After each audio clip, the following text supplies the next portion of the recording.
এখন মুসলমানদের একতার প্রয়োজন আছে। মসজিদ দেওবন্দীদের ভাঙুক আর ফুরফুরার ভাঙুক আর আহলে হাদিসের ভাঙুক আর বেরেলির ভাঙুক, মসজিদ আল্লাহর ঘর, ঠিক কিনা কথা বলে?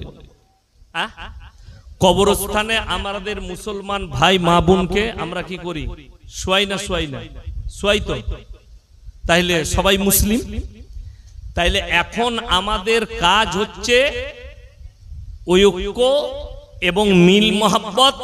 আমি এর আগের জলসায় আমার বয়ান বেরিয়েছে যে আমি আগেও বললাম জলসার আগে, ইস ঘর কো আগ লাগি ঘর কি চিরাগ সে, আমরা নিজেদের ঘরে আমরা নিজেরা আগুন ধরাচ্ছি, এটা মাথায় রাখবেন।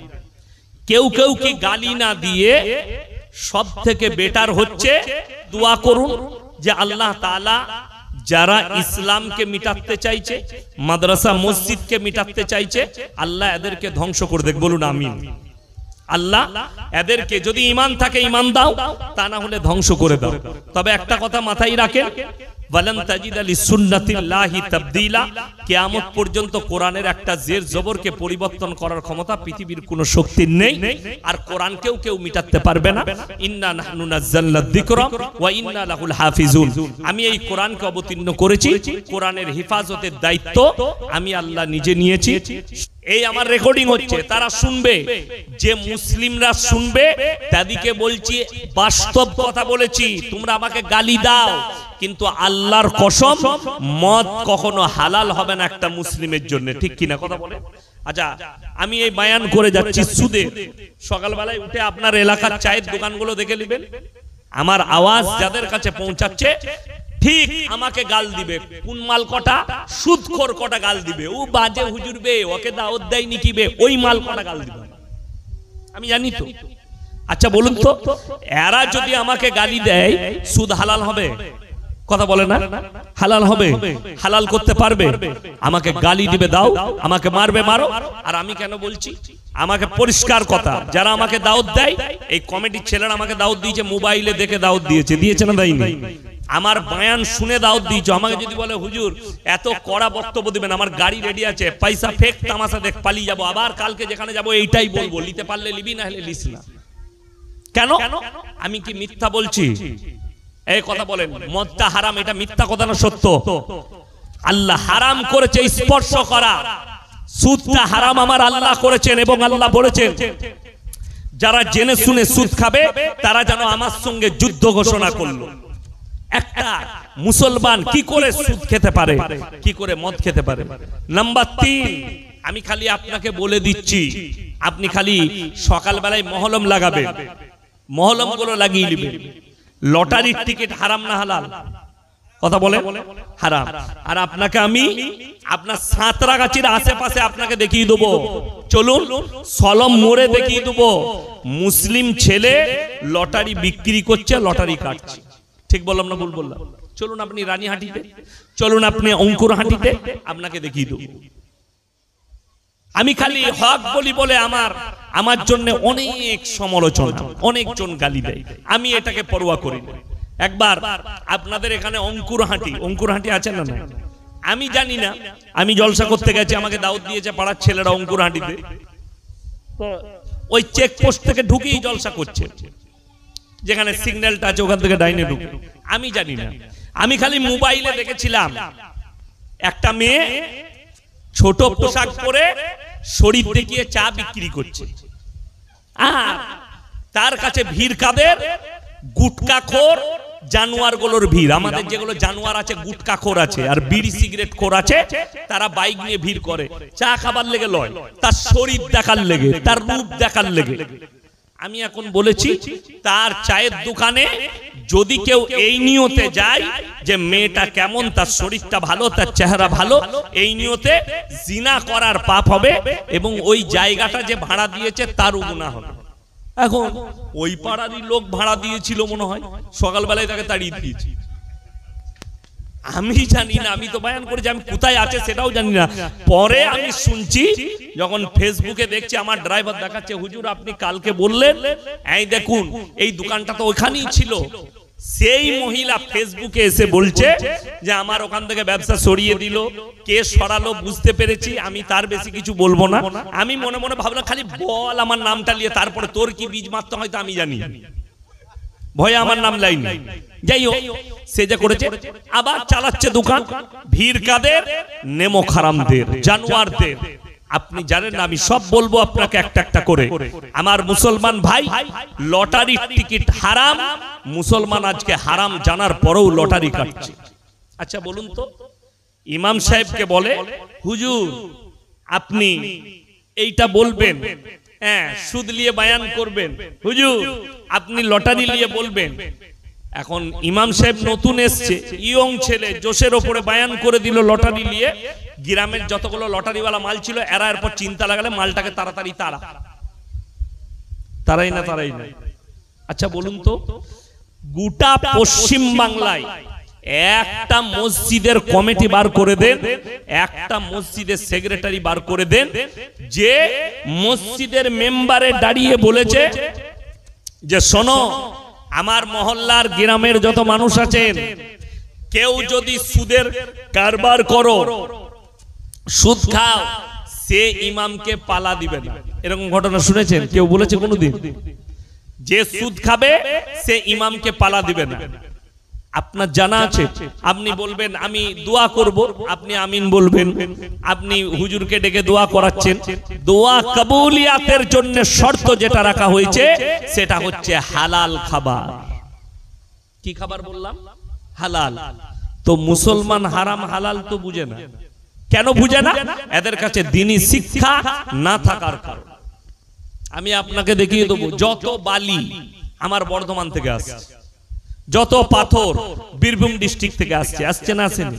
পাথর বালি এই দুটো জেলা থেকে বেশি কলকাতায় ঢুকছে। দামোদর নদী, কলকাতায় সব থেকে দাম বেশি হচ্ছে সিল্লার ঘাটের বালি, আমার বাড়ির কাছে ঘাটটা।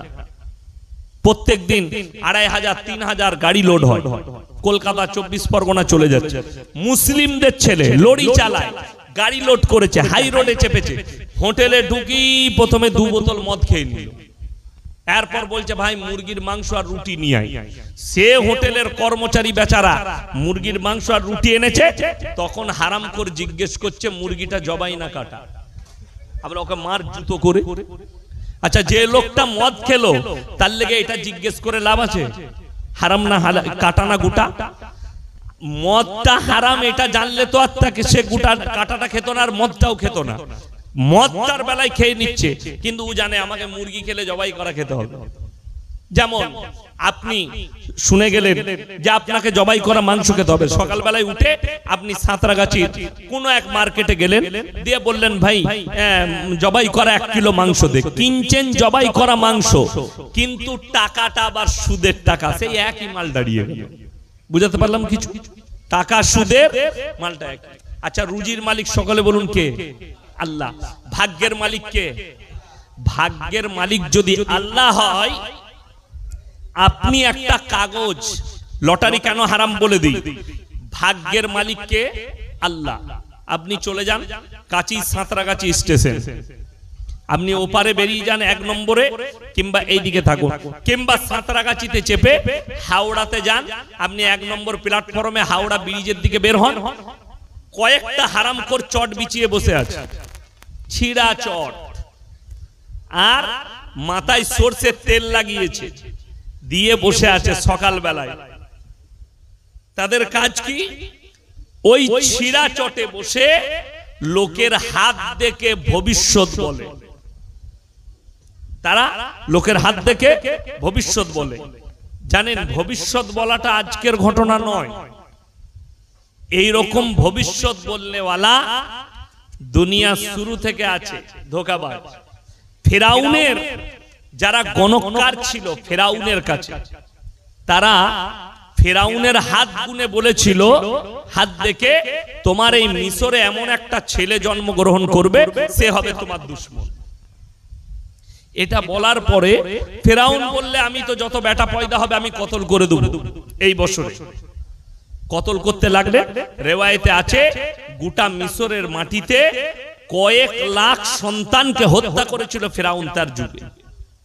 কয়েক লাখ বাচ্চা পয়দা হয়েছে, কতল করে দাও, বেটা ছেলে মেরে দাও, বিটি ছেলে হলে ছেড়ে দাও। কিন্তু আল্লাহ কত কুদরতওয়ালা। মুসা নবী তিনি যে তিনার মায়ের পেটে ছিলেন, পেটে দেখে মনে হয়নি যে তিনি গর্ভবতী। জোরে বলুন সুবহানাল্লাহ। হঠাৎ রাত্রিতে প্রসব বেদনা, মুসা নবী জন্মগ্রহণ করলেন। এবং অনেক লম্বা ঘটনা আছে, আমি খালি আপনাকে বুঝাবার জন্য বলছি। ফেরাউনের ঘরে লালিত পালিত হচ্ছে, আল্লাহর তরফ থেকে আওয়াজ এসছে, তোমার বাচ্চাকে বাস্কই ভরে, কাঠের বাস্কে ভরে নীল নদীতে ভাসিয়ে দাও। ফেরাউনের যে রাজপ্রাসাদ তার গার্ডেনের কাছে গিয়ে আটকিয়েছে, যেখানে সকালবেলায় বসে থাকে বিবি আসিয়া আর ফেরাউন। ওই জায়গায় ফেরাউনের চোখে পড়ল, একজন প্রজাকে বললে বাস্ক তুলে নিয়ে এসো। বাস্ক আনা হলো, বাস্ক আনার পরে সেই বাস্কের মধ্যে বললে খোলো। অনেক তার প্রজারা চেষ্টা করলো, খুলতে পারছে না। এরপরে বিবি আসিয়া বললে আমাকে ছাড়ো।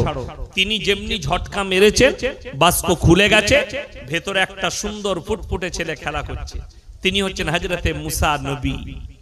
তো ফেরাউন দেখার পরই বললে, এইটাই মনে হচ্ছে ওই মালটা, আমার দুশমন, কেউ ভাসিয়ে দিয়েছে, একে কতল করতে হবে। কিন্তু আমরা সবাই জানি যে যেরকমই মরদ হোক, আমি মৌলবি বলুন, পীর বলুন, ফকির বলুন, আর অফিসার বলুন, আর যেই বলুন, যার সবারই মর্দানগি খালি বাইরে।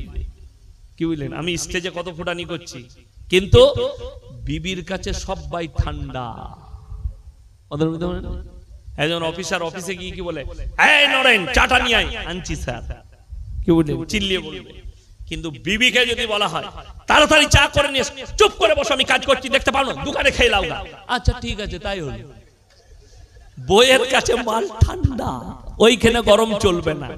ফেরাউন যখনই বললে এই বাচ্চাটাকে কতল করতে হবে, এটাই আমার দুশমন, কোরআনে আছে, আসিয়া তাকে বললে কুররাতু আইনুল লি ওয়ালাক লা তাকতুলু, এই বাচ্চাকে কতল করতে পাবে না, ই তোর আর আমার চোখকে ঠান্ডা করবে। সঙ্গে সঙ্গে বললে আচ্ছা তুমি যখন বলছো অসুবিধা নাই, কোলে তুলে লাও, মানুষ করো। এরপর আমার বলার উদ্দেশ্য, যে মাল কটা হাত দেখে বলেছিল একটা ছেলে জন্ম হবে, সে দুশমন, তাদেরই কোলে মুসা নবী মানুষ হচ্ছে, কিন্তু বলতে পারছে না এই মালটাই ওইটা। কথাটা আমার বুঝে এসছে না আসেনি? মুসা নবী তাদেরই কোলে মানুষ হচ্ছে, তারা কোলে নিচ্ছে, চুমু খাচ্ছে, ঘুরাচ্ছে, রাজপ্রাসাদে রাজার সন্তান হিসাবে মানুষ হচ্ছে, কিন্তু তারা বলতে পারছে না এইটাই ওই মালটা। আপনি চলুন, হাত দেখে বর্ধমান থেকে আসছে, মেল লাইনে নেমেছে, আপনার এখান থেকে গেইছে হাওড়াতে নেমেছে, চাকরি করে, 50,000 বেতন পায়, 1 লাখ বেতন পায়, শিরা চটে বসে আছে, কিচ্ছু খেতে পায় না। কি খাই জানে? সকালবেলায় যদি একটা পাথর বিক্রি হয়, সে কি খেতে পায়? একজন অফিসার সে যখন যাবে তার অফিসে, সে অর্ডার করবে চা নিয়ে আয়, ব্রেকফাস্ট নিয়ে এসো, তার কাছে টেবিলে চলে আসবে, তার কর্মচারী আনবে। আর যে মাল হাত দেখছে, হাওড়া স্টেশনে বসে আছে, সাঁতরাগাছিতে বসে আছে, হাত দেখে লোকের ভবিষ্যৎ বলছে, যদি বিক্রি হয় সে কি খেতে পাবে? কি? 3টে পরোটা, আনলিমিটেড তরকারি, একটা সিদ্ধ ডিম, একটা কাঁচা পেঁয়াজ, ওই মালটা খেতে পাবে, দামি মাল লয়। কি নাম যে রাজু না কি বিক্রি করছে, হ্যাঁ যাই হোক, ওই মালটা খেতে পাবে। কোন তেলে করেছে, কি পরোটা জানি না, জীবনে খাই নাই, আর ওসব খাইও না। আল্লাহ দস্তরখানে খাবার দেয়, খাই, যাই হোক, ওইটা খেতে পাবে। আর একজন অফিসার দামি খাবার খাবে। ওরে বাবরে, তোমার ভাগ্যটা খারাপ যাচ্ছে, প্রমোশন আটকে আছে, তোমার একটু মনে হচ্ছে যেন পরিবারে বিবির সঙ্গে গোলমাল চলছে। ই দেখে শালা রোজ রাতের বেলায় ঝগড়া। ঠিকই তো বলছে, প্রমোশন আটকে আছে, বেতন পাই 50,000। বলে কি করতে হবে? বলে এই পাথরের আংটিটা নিয়ে যাও, এই পাথরটার আংটি বানাবে, পরবে, তোমার ভাগ্যটা ফিরে যাবে, বিবির সঙ্গে মহব্বত হবে। আমি খালি চিন্তা করি যে লিখছে 50,000 বেতন পায়, একবারও বলতে পারছে না এই ভাগ্যের পাথরটা তোর গলায় না হলে তোর হাতে পান, তুই কেন ছিঁড়া চটে বসে তুই বেঁধেলে কাল থেকে মমতা খালার পাশে থাকবি, একবারই নবান্নে বসবি, তুই হারাম করে এখানে ছিঁড়া চটে বসে কেনে, মাল সব ওর কাছে। আপনাকে উদাহরণ দিয়ে বলি, সব থেকে কম বেতন কার? ইমামদের। আমার আব্বার মাদ্রাসায় আমার 11,000 টাকা বেতন। কত বললাম? 11,000। আমি শিক্ষক, আমার 11,000 টাকা বেতন। আপনি ভেবে দেখুন, আমার 11,000 বেতন। এখন আমি জলসা করতে এসেছি, আপনার গ্রামের কোন বড় উস্তাখার, বড় ব্যবসায়ী, তিনি যদি আমাকে বলেন হুজুর একটা পার্সোনাল কথা ছিল, বলো বাপ। বলে হুজুর আমার না ব্যবসায় খুব গোলমাল যাচ্ছে, একটা তাবিজ দিবেন বরকতের। সে প্রত্যেক দিন 10,000 ইনকাম করবে, 3 10 কত? 30, 3 লাখ টাকা। আর আমার মাসে 11,000। বরকতটা কাকে আগে লাগবে? আমাকে না উনাকে? আচ্ছা পৃথিবীতে এরকম বুকা মলবি বুকা লোক কেউ আছে লোককে বড় লোক করে নিজে গরিব থাকবে? কথাটা বুঝেন? হ্যাঁ, বলছে আমাকে হুজুর বরকতের তাবিজ দাও। ইমামের বেতন 6,000 আর বরকতের তাবিজ যে নিচ্ছে তার ইনকাম 50,000 মাসে। ভেবে দেখুন কার সমাজ বরবাদ হলো। আমার মতো 100টা মৌলবি ধরা পড়বে, সমাজকে ধোঁকা দিয়েছো, প্রতারণা করেছো, প্রবঞ্চনা করেছো। শুধু তাই নয়, বড় কষ্ট হচ্ছে। অনেকজন মনে মনে করছেন হুজুর তাহলে কি বরকত পাওয়া যাবে না? বরকত কিন্তু তাবিজে পাবেন না। শর্ত হচ্ছে আপনাকে 5 ওয়াক্তের নামাজি হতে হবে। রাসূল সাল্লাল্লাহু আলাইহি সাল্লামের হাদিস, যারা 5 ওয়াক্তের নামাজি হবে মৃত্যুকাল পর্যন্ত আল্লাহ তাদের রুজিতে কোনোদিন কমি দিবেন না। জোরে বলুন সুবহানাল্লাহ। আপনি নামাজি হন। 2 নম্বর, যারা আল্লাহর রাস্তায় দ্বীনের পথে থাকবে আল্লাহ মৃত্যুকাল পর্যন্ত তাদেরকে ইজ্জতের রুজি দান করবেন। জোরে বলুন সুবহানাল্লাহ। আপনি কই দ্বীনের পথে? রাসূলের হাদিস, আপনি নামাজি, আপনি দ্বীনদার, আপনার ব্যবসায় বরকত চাইছেন, তাহলে আপনাকে একটা আমল করতে হবে। কি? প্রত্যেকদিন এশার নামাজের পরে বাড়িতে সূরা ওয়াকিয়াত তেলাওয়াত করুন। রাসূলের হাদিস আছে যারা সূরা ওয়াকিয়াত তেলাওয়াত করবে আল্লাহ তাদের মালেতে বরকত দেবেন। জোরে বলুন সুবহানাল্লাহ। আপনার বালা মুসিবত যাচ্ছে, আপনি দোয়া ইউনুসটা পড়ুন, প্রত্যেক দিন 40 বার করে পড়ুন। ফজরের পরে দোয়া ইউনুস রাত্রে পড়ুন, বালা মুসিবতকে আল্লাহ তাআলা দূর করবেন। কিন্তু দুঃখের বিষয়, আপনি নামাজ পড়বেন না, রোজা রাখবেন না, আমল করবেন না, আপনি হুজুরের তাবিজে বরকত নেবেন, হুজুরের তাবিজে বালা মুসিবত দূর করবেন। অনেকজন বাচ্চা হচ্ছে না, অসুবিধা নেই, আপনি পানি দম করে পান করেন, কোরআন হাদিসের দোয়া করুন, আল্লাহর কাছে দোয়া করুন।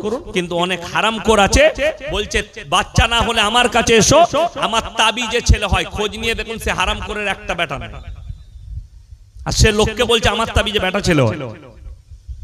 আমাকে অনেকজন মনে মনে ভাবে এটা পীর বিরোধী বলবে। আমি পীর বিরোধী নয়, আমি সিস্টেম বিরোধী নই, আমি সিস্টেম বিরোধী। আপনি আমার গাড়িতে চেপে চলুন, আমার মাদ্রাসায় এসি লাগানো আছে মেহমানখানায়, আপনাকে রাখবো, সকালবেলায় উঠে গাড়ি করে নিয়ে যাব, মাজারে বসে তাবিজ লিখছে হারামখোর, জুম্মার নামাজটাও পড়ে না। কালকে শুক্রবার আছে না? নাই, জুম্মা আছে। আপনি চলুন, হারামখোর জুম্মাটা পর্যন্ত পড়ে না,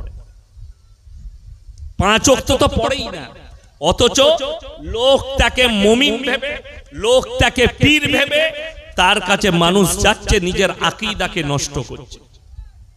এটা তো পীর নয়। পীর হচ্ছে বয়োজ্যেষ্ঠ মানুষ, আল্লাহওয়ালা লোক, একে পীর বলা হয়, বয়োজ্যেষ্ঠকে। আপনার পীর তো সব থেকে বড় পীর হচ্ছে বাবা আর মা। তার কতটা শ্রদ্ধা করলেন, তার সঙ্গে কি ব্যবহার করলেন, তার সঙ্গে কতটা ভালো ব্যবহার করছেন, খারাপ ব্যবহার, এইটা আপনার উপরে ম্যাটার করে। আমার মুসলমান ভাই, আমার বলার উদ্দেশ্য, রুজির মালিক সকলে বলুন কে? আল্লাহ।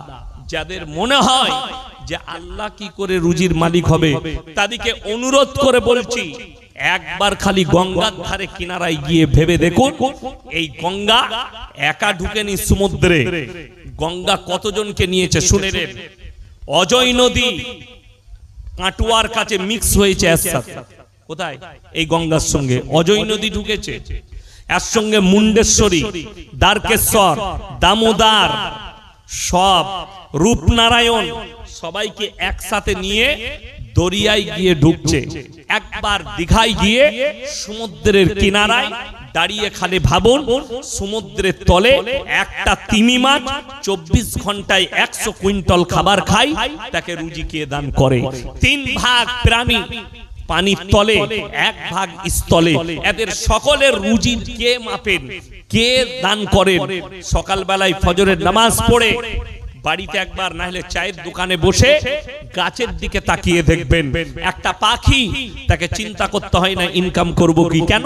তার চিন্তা তার রুজি তার আল্লাহ দিবেন। তার চিন্তা যে আমাকে ইনকাম করতে হবে না। আল্লাহ তাআলা মানুষকে কি করেছেন? সবথেকে শ্রেষ্ঠ মাখলুক করেছেন, যার কারণে আপনার আয়ত্তে সবকিছু করেছে। একটা হাতি, তার ওজন কয়েক টন, কিন্তু তাকে সে উঠা বসা করে যদি পোষ মানানো হয় একটা মালিকের কথাই 1 কুইন্টাল একটা মানুষ, সে তাকে বলে ওঠ, উঠে পড়ে, বস, বসে যায়। আপনি দেখতে পাবেন এখনো বাংলাদেশের ইরশাদ, নাম শুনেছেন না শুনেন? বাংলাদেশের ইরশাদ একটা ডাব্বার ভেতরে বাঘ আর ছাগলকে পানি পান করিয়েছে। এই ওটা আমার ছাগল, ছবি না, একসাথে পানি খা। বাঘ ঠান্ডা, একসাথে পানি খেয়েছে। একটা সাপুরে সে নিজের বাঁশির তারা সাপটাকে লাচ করায়, সাপটাকে কামড়াই না, যেহেতু জানে এটা আমার মালিক, এ আমাকে খাবার দেয়। মুমিনদের জন্য মাথা ঠোকা নট শর্ত, গরুর মাংসটাও শর্ত নয়। আপনার রুচি হলে আপনি খাবেন, হালাল আছে। আপনার যদি ইচ্ছা না জাগে, শরীরের অসুবিধা থাকে, আপনি খাবেন না।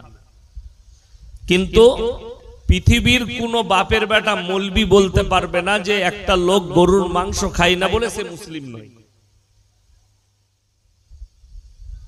যদি বলেন কেন?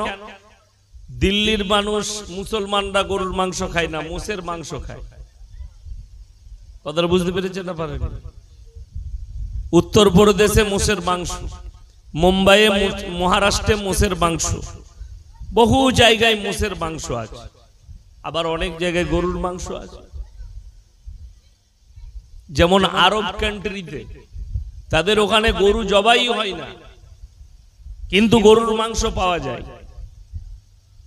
গরুর মাংস পাওয়া যায় না? যায় না? মক্কায়, মদিনায়, জেদ্দায়, দুবাইয়ে, যে কোনো আরব কান্ট্রিতে, কিন্তু তাদের দেশে কতলখানা নাই। গরুর মাংস জবাইয়ে কতলখানা তারা রাখেনি, তার অনেকগুলো কারণ আছে। এরপর গরুর মাংস তাদের কাছে কোথা থেকে যায়? 2টো দেশ রপ্তানি করছে, 1 নম্বর আছে ব্রাজিল, 2 নম্বরে ভারত। 2টো দেশ টপে আছে, পৃথিবীর টপে, টপ র্যাঙ্কে আছে ব্রাজিল, গরুর মাংস পৃথিবীকে রপ্তানি করে। আর 2য় নম্বরে আছে হিন্দুস্তান, ভারত, গরুর মাংস রপ্তানি।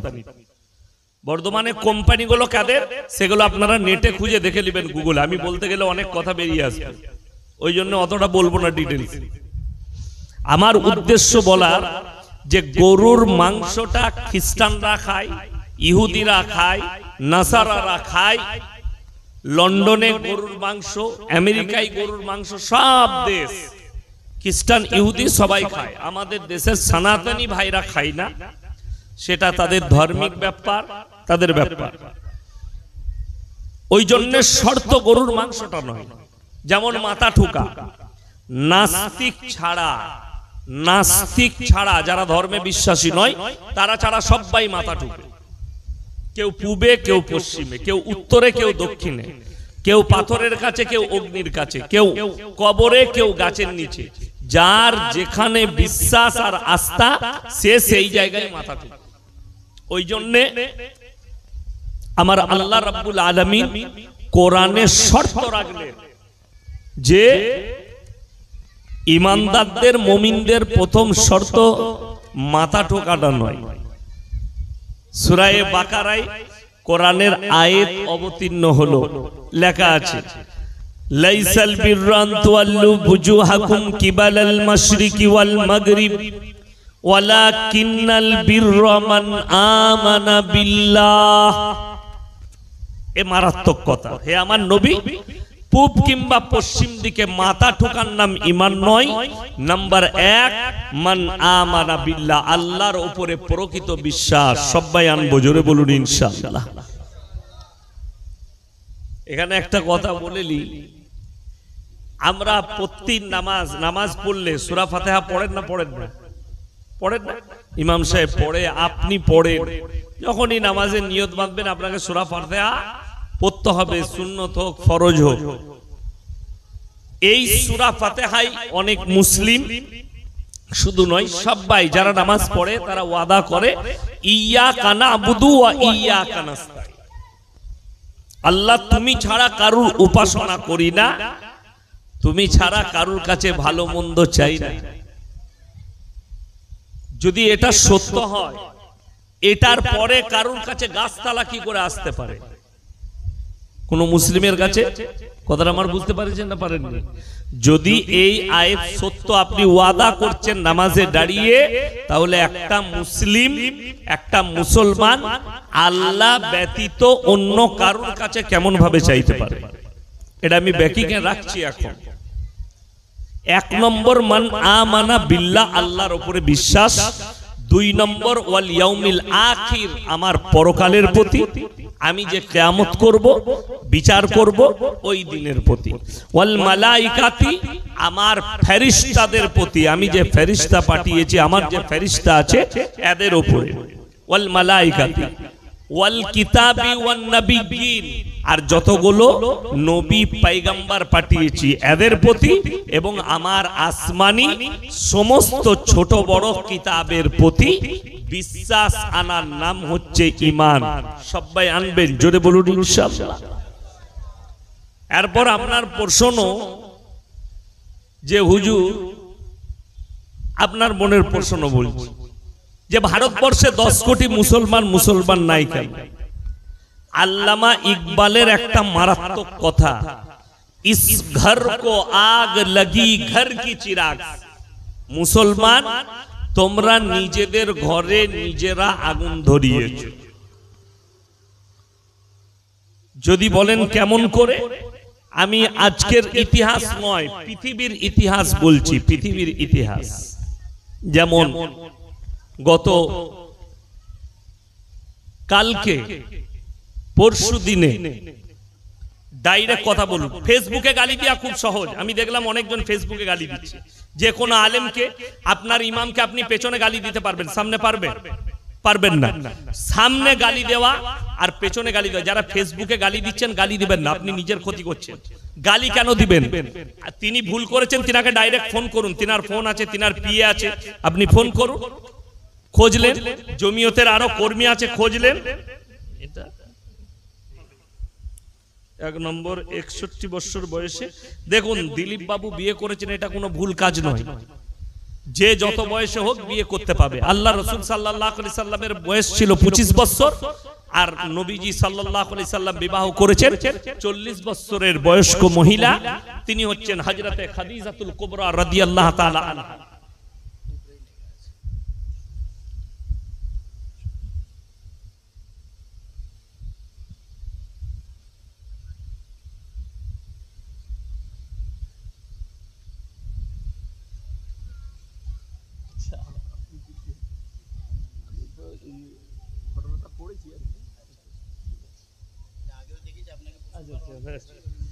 সিদ্দিকুল্লাহ চৌধুরীর বিরুদ্ধে অনেকে বলছেন, এই বিষয়ে কি আপনি বলবেন?